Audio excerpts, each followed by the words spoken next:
ইসলামের দেশে সরকারি চাকরি করার হুকুম কি? কখনো কখনো জায়েজ, কখনো ফরজ, কখনো ওয়াজিব হয়। আপনি দেখছেন ইমাম কে চাকরি করছে, একজন বড় একজন বড় বড় বড় কে নবী চাকরি করছে, নাম কি জানেন তো? ইউসুফ আলাইহিস সালাম। যখন দেখেন যে আপনার মতো আর কেউ এটা সুন্দর করে চালাতে পারবে না, তখন যখন আপনার স্বাধীনতা থাকবে, সব তো এটা।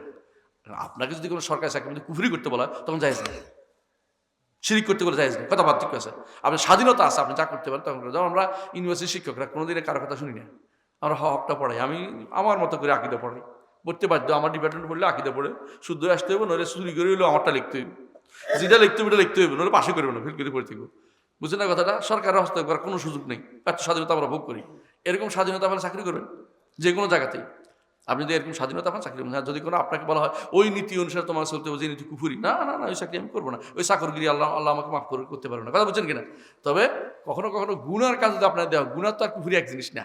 তখন আপনি কি করবেন? যদি আপনার ওই আপনার চেয়ে খারাপ লোক চলে আসতো, গুনার জায়গাতে আপনি একটু আপনার ছাড় আছে কেন, আপনার চেয়ে খারাপ লোক আসতে পারে, মনে করতে পারেন। কিন্তু কুফুর শিরিক হয়ে গেলে, নেফাক হয়ে গেলে, সেখানে কোনোভাবে আপনি চাকরি করবেন না, কথা বুঝাতে পারছি? গুনার জায়গাতে ওই সময় করতে পারবেন যখন আপনি মনে করেন যে আমি এখানে শুদ্ধ করার চেষ্টা আছি, কিন্তু আপনি জায়গাতে পুরোটাই নষ্ট, যেমন কি সুদী ব্যাংক, এটা নষ্টই, আপনি শুদ্ধ করতে পারবেন না, ও সালাকি করিয়েন না, কথা বলছেন? কিন্তু ইসলামী ব্যাংক, কথা বলতেছি, সেখানে আপনি দেখছেন যে খারাপ, কিন্তু আপনি বলতে চেষ্টা করি আমি ভালো করতে পারি কিনা, যদি দেখেন আমি পারতেছেন, তখন ছেড়ে দিতে পারি, তোমরা তো ছেড়ে দিতে পারতেন, কারণ আপনি জানেন যে আপনি পারবেন না। এরকম কিছু জায়গাগুলি আমি বুঝাই দিচ্ছি যে যখন আপনি দেখবেন যে আপনি ঠিক করতে পারতেছেন না, তখন ছেড়ে দিবেন। আর যখন যতটুকু আপনি ক্ষমতা আছে ততটুকু আপনার ভালো কাজে লাগিয়ে দিবেন। রাসূলুল্লাহ সাল্লাল্লাহু আলাইহি ওয়াসাল্লাম বলেছেন, কি বলেছেন? লা তা'জাজান, কখনো অপারগ হইও না, চেষ্টা করে যাও, চেষ্টা করে যাও, আপনার চেষ্টাটা আপনি করে যাবেন। কেননা সরকারের অনেক রাজস্ব হারাম না, ওইটা আপনার দায়িত্বের ভিতরে পড়ে না, এটা আরেকটা ভুল ধারণা। রাজস্ব হারামের সাথে সম্পৃক্ততা নেই, কেন জানেন তো? সম্পদ যখন দ্বিতীয় হ্যান্ড, সেকেন্ড হ্যান্ড হয়ে যায়, তখন আরেকটা হুকুম চলে আসে। সরকার সেকেন্ড হ্যান্ড সরকার, এই জন্য রাসূলুল্লাহ সাল্লাল্লাহু আলাইহি ওয়াসাল্লাম কি বলেছেন? বারিরা রাদিয়াল্লাহু আনহা একদিন তিনি কি করতেছেন? গোস্ত জাল দিচ্ছেন। রসুল এসে বলেন, ইয়া রাসূল, রসুল আসে বলেন, বারিরা গোস্তের গন্ধ পাচ্ছি। রসুল গোস্ত খেতে চাইছেন।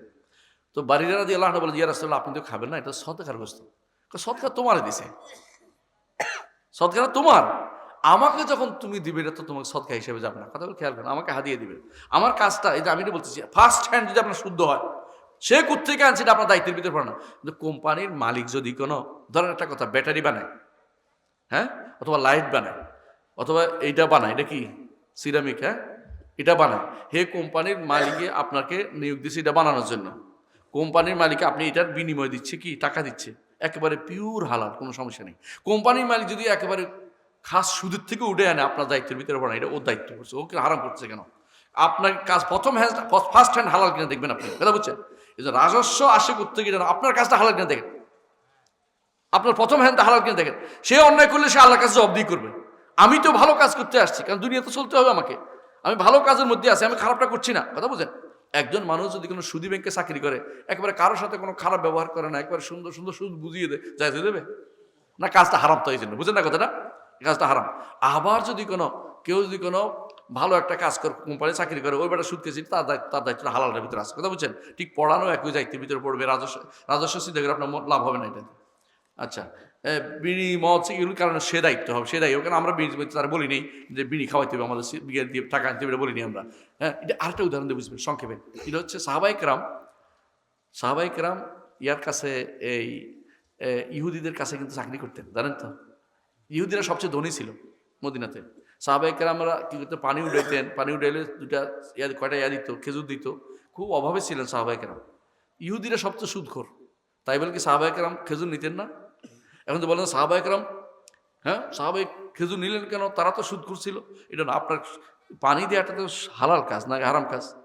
হালাল কাজ, বুঝছেন তো? এই ফার্স্ট হ্যান্ড আপনার কাজটা হালাল কিনা দেখেন।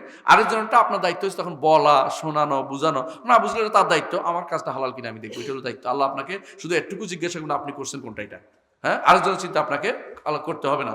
লা তাজিরু ওয়াজরাতুন উযরা উখরা, এটা সহজে বুঝেন, আল্লাহ আমাদের বুঝার তৌফিক দান করুন।